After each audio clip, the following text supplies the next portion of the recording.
জুলুম যারা করে তারা কি?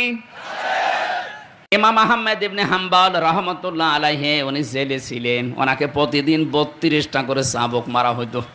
এক কারারক্ষী এসে একদিন বলছে, হুজুর জালেম কাকে বলে? জালেমদের যে বর্ণনা আপনি মাঝে মাঝে এই যে কারাগারে বসে বসে বলেন, লেখেন, তা আমি যে আপনাকে পাহারা দেই, আমি কি জালেমের ভেতরে পড়ি? আমি কি জালেমের সহযোগী হিসাবে পড়ি? আপনি একটু আমাকে বলেন তো।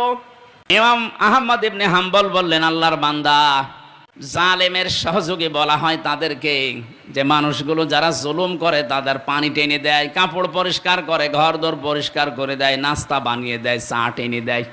এই জালেমদের যারা এগুলো খেদমতে আছে তারা হচ্ছে জালেমদের সহকারী। আর তুমি সেটা করছো সহকারী না, তুমি নিজে জালেম। ও দাঁতে কামড় দিয়ে বলছে, কি প্রশ্ন করলাম আর উত্তর পেলাম কি? প্রশ্ন না করাই ভালো ছিল।